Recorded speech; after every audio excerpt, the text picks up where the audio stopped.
এআইডিএফৰ সমৰ্থনৰ পোৱাৰ পিছত কোকৰাঝাৰ সমষ্টিত জয় নিশ্চিত বুলি দাবী কৰিছিল ইউপিপিএলৰ প্ৰাৰ্থী উৰ্খাও গৌৰৱ ব্ৰহ্মাই কিন্তু বছৰ একৰ প্ৰথম দিনটোতে ইউপিপিএল আৰু এআইডিএফৰ আশা চেঁচা পানী ঢালিলে বিটিচিত সক্ৰিয় হৈ থকা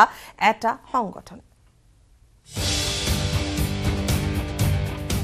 হঠাৎ সলনি হল কোকৰাঝাৰ সমষ্টিৰ সমীকৰণ নৱসৰণীয়াক মুকলি সমৰ্থনৰ ঘোষণা এবিএমছৰ অহা যি লোকসভা এই লোকসভাত নিজৰ মূল্যৱান ভোটখিনি নিৰ্দলীয় প্ৰাৰ্থী নৱকুমাৰ শৰণীয়াক দিয়াৰ কাৰণে আমি এবিএমছৰ তৰফৰ পৰা আহ্বান জনাইছোঁ এবিএমছৰ এই সিদ্ধান্তই হলঠেকত পেলালে হুজুৰ বদৰুদ্দিন আজমৰৰ লগতে কোকৰাঝাৰৰ ইউপিপিএল প্ৰাৰ্থী উৰ্খাও গৌৰৱ ব্ৰহ্মক নিজৰ ৰাজনৈতিক ভৱিষ্যত সুৰক্ষিত কৰিবলৈ কিছুদিন পূৰ্বে ইউপিপিএলৰ লগ লাগিছিল এআইডিএফৰ মুৰব্বীগৰাকী সমৰ্থন দিয়াৰ লগতে উৰ্খাও গৌৰৱ ব্ৰহ্মৰ হৈ প্ৰচাৰো চলাইছিল আজমল চাহাবে এআইডিএফৰ সমৰ্থনেৰে এইবাৰ কোকৰাঝাৰ সমষ্টি দখল কৰিব বুলি আত্মবিশ্বাস প্ৰবল হৈছিল ইউপিপিএলৰ কিন্তু বিটিচিত সংখ্যালঘুৰ এটা বলিষ্ঠ সংগঠন এবিএমছুৱে সাংসদ নৱকুমাৰ শৰণীয়াক সমৰ্থন দিয়াৰ ঘোষণাই নিশাটোৰ ভিতৰতে উলট পালট কৰি দিলে কোকৰাঝাৰ সমষ্টিৰ নিৰ্বাচনী সমীকৰণ এবিএমছৰ সিদ্ধান্তক বিটিচিৰ লগতে সমগ্ৰ অসমবাসীৰ বাবে এটা শুভ বাৰ্তা বুলি উল্লেখ কৰিলে নিৰ্দলীয় প্ৰাৰ্থী নৱকুমাৰ শৰণীয়াই এবিএমছৰ নেতৃত্বই যি এটা ঐতিহাসিক সিদ্ধান্ত ল'লে কোকৰাঝাৰ লোকসভা সমষ্টিৰ নিৰ্দলীয় প্ৰাৰ্থী নৱকুমাৰ শৰণীয়াক ছাপোৰ্ট দিয়াটো মই ভাবোঁ এইটো সমগ্ৰ বিটিচি কোকৰাঝাৰবাসীৰ লগতে অসমবাসীৰ কাৰণে এটা শুভ বাৰ্তা যে নতুন বৰ্ষৰ প্ৰথম দিনত তেওঁলোকে এটা এনেকুৱা ধৰণৰ সিদ্ধান্ত লৈছে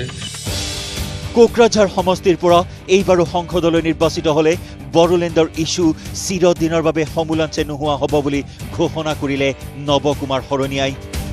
এইবাৰ আমি জয়যুক্ত হ'লে বড়োলেণ্ডৰ ইছ্যুটো একেবাৰে নিশ্চাত হৈ যাব তাত কোনো সন্দেহ নাই আমাৰ সকলোৱে কৈছে যে বড়োলেণ্ডৰ ইছ্যুটো সম্পৰ্কত এইবাৰ হয়তো গণমত হ'ব নৱকুমাৰ শৰণীয়াৰ শক্তি বৃদ্ধি কৰাৰ পিছতো আশ্বস্ত হোৱা নাই এবিএমছু প্ৰাৰ্থীগৰাকীৰ জয় নিশ্চিত কৰাৰ বাবেই সংগঠনটোৰ নেতৃত্বই হুঁচিয়াৰ কৰিলে কিছু ৰাজনৈতিক দলৰ হৈ দালালি কৰা একাংশ প্ৰাক্তন আৰু বহিষ্কৃত নেতাক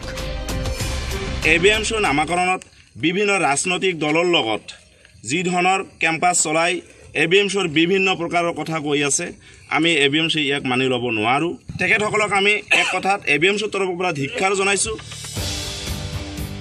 শেষ মুহূৰ্তত নিৰ্বাচনী পথাৰত নমা এবিএমছৰ এই সিদ্ধান্তই নিৰ্ণায়ক প্ৰভাৱ পেলোৱাৰ সম্ভাৱনা আছে কোকৰাঝাৰৰ নিৰ্বাচনী অংকত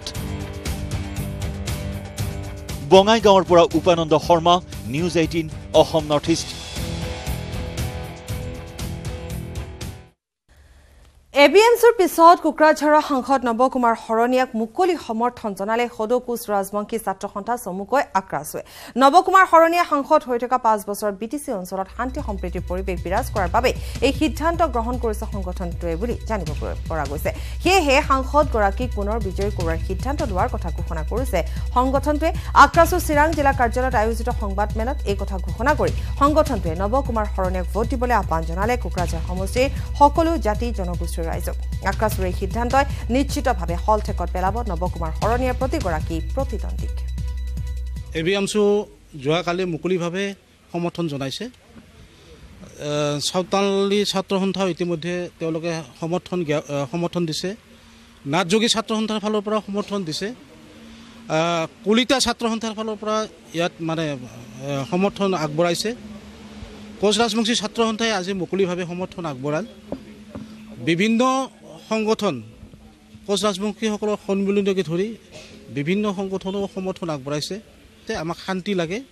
আৰু শান্তিৰ পৰিপ্ৰেক্ষিতত নৱচৰণীয়াক আমি প্ৰাৰ্থিত্ব যিহেতু সন্মিলিত জনগোষ্ঠী ঐক্য মঞ্চ দিছে তাক আমি ভোট গ্ৰহণ কৰিম